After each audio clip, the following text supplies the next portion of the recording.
జై గురుదత్త. అరటికాయ కూరని చేద్దాం.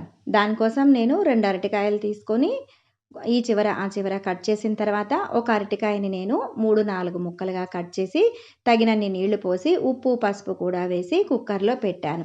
నేను చేసే ఈ పద్ధతిలో అరటికాయ కూర ఒకసారి ట్రై చేసి చూడండి. చాలా అంటే చాలా రుచిగా అనిపిస్తుంది. ఒక్క విజిల్ వస్తే సరిపోతుంది. ఒక్క విజిల్ తర్వాత మనము అరటికాయ ముక్కల్ని సపరేట్ చేసుకొని పైన తోలుని తీసేసి అరటికాయ ముక్కల్ని కట్ చేసుకోవాలి. ఇది పప్పుచారులోకి కానీ, సాంబారులో కానీ, ముద్దపప్పులోకి ఎస్పెషల్లీ ముద్దపప్పులోకి కానీ మనము నంజుకు తింటే చాలా రుచిగా ఉంటుంది. నేను ఇవాళ ముద్దపప్పు చేశాను. ముద్దపప్పులోకి ఈ నంజుకోవడానికి అరటికాయ కూరను చేస్తున్నాననమాట.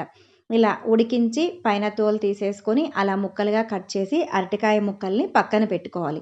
తర్వాత నేను ఒక 3 పచ్చిమిరపకాయల్ని, ఒక అంగుళం అంతా అల్లం ముక్కని నేను కాస్త మిక్సీ వేసుకున్నాను. అంటే మెత్తగా పేస్ట్ అవ్వాల్సిన అవసరం లేదు. కాస్త మిక్సీ వేసుకుంటే సరిపోతుంది. అల్లము మరియు పచ్చిమిరపకాయ. తర్వాత కడాయి పెట్టుకొని కాసింత నూనె ఎక్కువే పడుతుంది. 5, 6 స్పూన్ల వరకు నూనె వేసి పోపు దినుసులన్నీ వేసి చిటపటలాడాక పచ్చిమిర్చి, అల్లం మనము బరకగా దంచుకున్నాం కదా! అది కూడా వేసేసి ఒక రెమ్మ కరివేపాకు వేసి ఒక అర చెంచా ఒక 1/4 చెంచా వరకు ఇంగువను కూడా వేసేసి తర్వాత తగినంత ఉప్పు, అంటే మనం కాస్త అరటికాయల్లో కూడా వేసాం కాబట్టి చూసుకొని సాల్ట్ వేసుకోవాలన్నమాట. కొంచెం వేశాను నేను. సాల్ట్ వేసి అరటికాయ ముక్కల్ని కూడా వేసి 4 వైపులా నిదానంగా కలిపాను.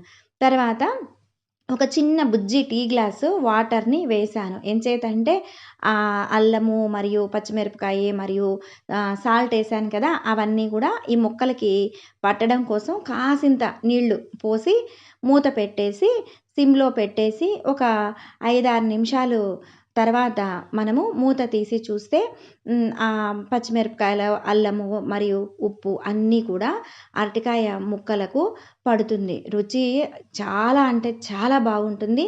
అసలు నేను వండుతుంటేనే ఘుమ్మని వాసనొస్తుందనమాట. పప్పుచారులోకి గానీ, ముద్దపప్పులోకి గానీ, చపాతీలో కూడా చాలా బాగా ఉంటుంది.